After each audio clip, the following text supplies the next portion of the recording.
बिस्मिल्लाहिर्रहमानिर्रहीम। अस्सलाम वालेकुम नाज़रीन, क्राइम टीम के साथ मैं मोहम्मद सिद्दीक। नाज़रीन, जराइम की दुनिया में हर कहानी का ढांच और बल्कि कुछ कहानियां ऐसी होती हैं जो अपनी शक्ल बदल लिया करती हैं। नाज़रीन, आज की कहानी भी कुछ ऐसी है। ये कहानी सिर्फ एक डकैती नहीं बल्कि एक ऐसे खौफनाक गैंग की है जिसने पूरे पंजाब को हिला के रख दिया।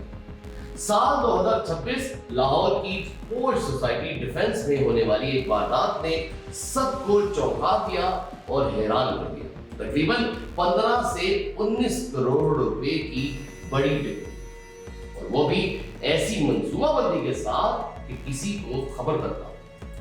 ये कोई आम गैंग नहीं, ये था एक अफगानी गैंग जो 2020 से पाकिस्तान के मुख्तलिफ शहरों जैसे इस्लामाबाद, रावलपिंडी, कराची में वारदातें कर रहा है। ये वारदात कैसे किया गया, इनका पैटर्न क्या, तरीकाकार क्या? इस गैंग का तरीका नहायत खतरनाक और जदीद। वारदात से पहले जैमर्स का इस्तेमाल किया गया, मोबाइल और इंटरनेट सर्विस मुकम्मल तौर पर बंद कर दिया गया, सीसीटीवी सिस्टम को नाकारा बना दिया गया। चंद ही मिनटों में घर को टारगेट करके करोड़ों रुपए की लूट मार कर जाते और फिर मोटरवे के जरिए फरार हो जाते। 11 मार्च की रात को भी कुछ ऐसा ही, सिर्फ लाहौर ही नहीं बल्कि एक ही दिन में 6 वारदातें रावलपिंडी में और 6 इस्लामाबाद में की। एक ही दिन में 12 वारदातें इन दो जुड़वा शहरों के लिए, जबकि 13वीं वारदात लाहौर में। यह गैंग सिर्फ डकैतियां नहीं कर रहा था बल्कि पूरे सिस्टम को चैलेंज कर रहा। और फिर इतनी ज्यादा रकम जो डकैतियों के जरिए लूटी जाती थी, उसका ये करते क्या? लूटी गई रकम को फौरन इस्तेमाल तो नहीं किया जाता और ना ही कर सकते थे, बल्कि इस रकम को हुंडी सिस्टम के जरिए एक जगह से दूसरी जगह मुंतकिल कर दिया जाता और सीधा पैसा अफगानिस्तान भेज दिया जाता। फिर क्या, बॉर्डर जैसे चमन के रास्ते फरार हो जाया करते बगैर वीजे और पासपोर्ट। नाज़रीन, पुलिस इन तक पहुंची गई। पुलिस ने कब सोचा कि इनके खिलाफ कोई ऑपरेशन किया जाए? जैसे ही ये बड़ी वारदात होती है, लाहौर पुलिस हरकत में आती। सेफ सिटी कैमरों का डेटा चेक किया जाता, प्राइवेट सीसीटीवी फुटेज देखी जाती, गाड़ियों की नंबर प्लेट्स को ट्रेस किया जाता, मुख्तलिफ टीमें बनाई, IT team, camera analysis team, human intelligence की टीम, इस तरह से बहुत सी टीमें तश्कील पाई। पूरे शहर में नाकाबंदी कर दी जाती, रिंग रोड, मोटरवे, एग्जिट सब बंद कर दिए जाते हैं। और फिर हमें सुनने को मिलता है कि एक पुलिस मुकाबला, जब पुलिस ने एक मुश्तबा गाड़ी को रोकने की कोशिश की तो मुलजमान ने गाड़ी नहीं रोकी बल्कि उन एहलकारों के ऊपर चढ़ाने की कोशिश की। जवाबी फायरिंग के नतीजे के अंदर गैंग का सरगना मारा, जबकि 3 मुलजमान फरार होने में कामयाब है। नाज़रीन, सरगना था कौन? नाम था जासिम। जी हां, इस सरगना का ताल्लुक अफगानिस्तान से बना और कई सालों से वो पाकिस्तान में जराइम करने में मुलव्वस था। उसकी शनाख्त कैसे होगी? ये सबसे अहम बात।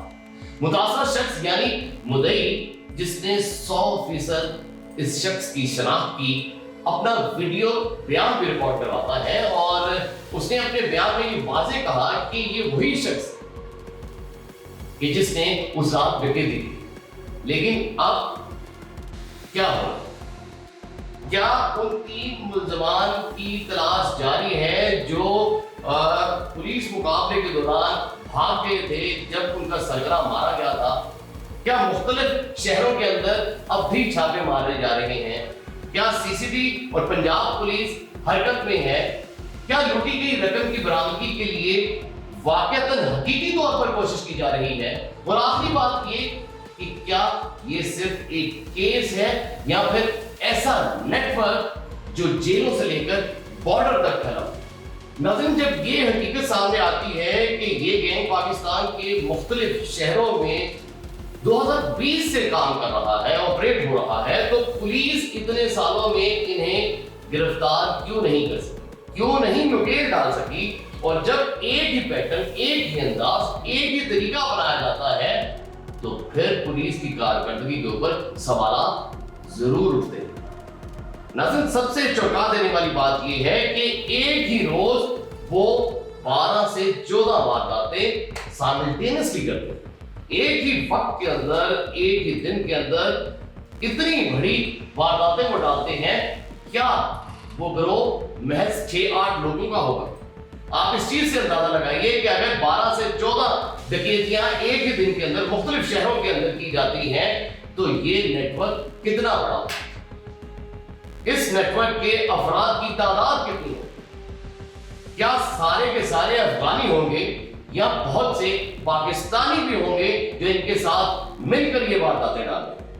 اور ناظرین، یہ چیلنج پنجاب پولیس کے لیے یقیناً بہت اہمیت کا حامل ہے کہ ان لوگوں کو کب تک موقع دینا ہے اور کب یہ عوام سمجھیں گے کہ اب دوبارہ کوئی افغانی گینگ ان کے درمیان نہیں۔ ناظرین، اس واردات کے اندر سرگنا تو مارا گیا، لیکن جو 3 ملزمان فرار ہوئے، اب سوال یہ ہے کہ ان کو کب پکڑا جائے گا؟ کیا باقی ملزمان بھی پکڑے جائیں گے؟ کیا صرف یہی 3 ملزمان تھے یا پھر دیگر افراد جو اس نیٹ ورک کا حصہ ہیں تمام کو گرفتار کر لیا جائے؟ اس طرح کے سوالات، اور پھر یہ سوال بہت اہم ہے کہ کیا لوٹی ہوئی رقم لوگوں تک واپس پہنچے گی؟ کیا لوگوں کو ان کی ریکوری پوری ملے گی؟ اور کیا اس چیز کی گارنٹی ہے کہ نئے نام کے ساتھ یہ گینگ دوبارہ سے آپریٹ نہیں؟ اور ناظرین، آج کی اس کہانی کے اندر ہم نے یہ دیکھا ہے کہ ایک نیٹ ورک جو اتنا بڑا ہے، جو جیلوں سے لے کر بارڈر تک پھیلا ہوا ہے، اس کے اوپر اس سسٹم کو کنٹرول کرنے کے لیے مزید کتنا وقت درکار ہوگا۔ اور سوال آج بھی باقی ہے کہ کیا یہ گینگ مکمل طور پر ختم ہو گیا ہے یا پھر دوبارہ کسی نئے نام سے سامنے آئے گا؟ اسی امید کے ساتھ کہ یہ گینگ کبھی نہیں آئے گا، دیجیے اجازت اپنے میزبان سے وسیم عباس کو۔ اللہ حافظ۔